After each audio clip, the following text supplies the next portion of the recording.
আমি একটাই কথা বলবো সাধারণ মানুষকে, কেননা আজকে আমার শুধু একটু আমি ভীতগ্রস্ত রয়েছি। কেননা আপনারা দেখেছেন 2017-18 সালে মানে দুর্ভাগ্যবশত শুভেন্দু অধিকারী ওই সময় আমাদের জেলার অবজারভার ছিলেন, তৃণমূলের ছিলেন। তো আজকে প্রথমবার রায়গঞ্জ কিন্তু লুটপাটের রাজনীতি ওই শুভেন্দু অধিকারীর সময় মানে দেখেছে। তো আবার আশঙ্কা আছে যে এই ধরনের মানে লুটপাটের রাজনীতি যাতে আবার না হয়, কেননা শুভেন্দু অধিকারীর স্নেহধন্য লোকই তো প্রার্থী হয়েছে তো বিজেপির। হ্যাঁ, তো সেই জন্য আশঙ্কা আমি সাধারণ মানুষকে বলবো সবাই সজাগ থাকবে।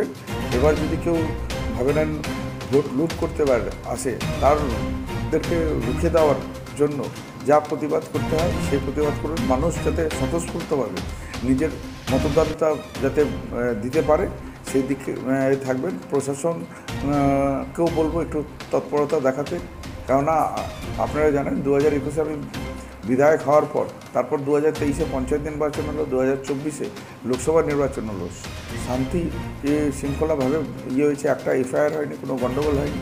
আর এবার কিন্তু যে হিসাবে শুভেন্দু অধিকারী এবার রায়গঞ্জে আসলেন আর যেই হিসাবে উস্কানিমূলক উনি ভাষণ দিলেন, হ্যাঁ, তাতে পরিষ্কার যে ওনারা এই ধরনের একটা চেষ্টা করবে। কিন্তু এই ধরনের চেষ্টা কোনো আমাদেরকে বিফল করতে হবে। আর আমি জনগণকে বলবো সজাগ হয়ে আপনারা থাকুন। দরকার পড়লে আমি আম জনতাকে বলবো কেউ যদি ভোট লুট করতে পারে আপনারা আপনাদের বাড়িতে ঝাড়ু যে কোনো আছে লাঠি আপনারা রাখবেন আর তার প্রতিবাদ করবেন। আপনাদের অধিকার থেকে আপনাদেরকে কেউ বঞ্চিত করতে পারবে না। ভোট যাতে শান্তি শৃঙ্খলার মধ্যে হোক এটাই আমি আপিল করছি, কারণ বিজেপির পায়ের নিচ থেকে মাটি সরে গেছে মানুষ ঘোষকে ক্যান্ডিডেট করাতে। এই দুর্নীতিবাজকে মানে ভাবে নেন যারা বিজেপিকে আজকে বিজেপি হিসাবে প্রতিষ্ঠিত করেছে তারা কেউ মেনে নিতে পারছে না।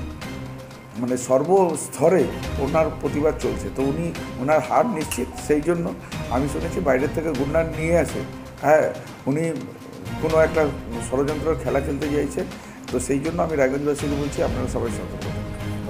এখন আপনিও রিপোর্টার, আপনার এলাকার যে কোনো খবর পাঠান এই নম্বরগুলোতে।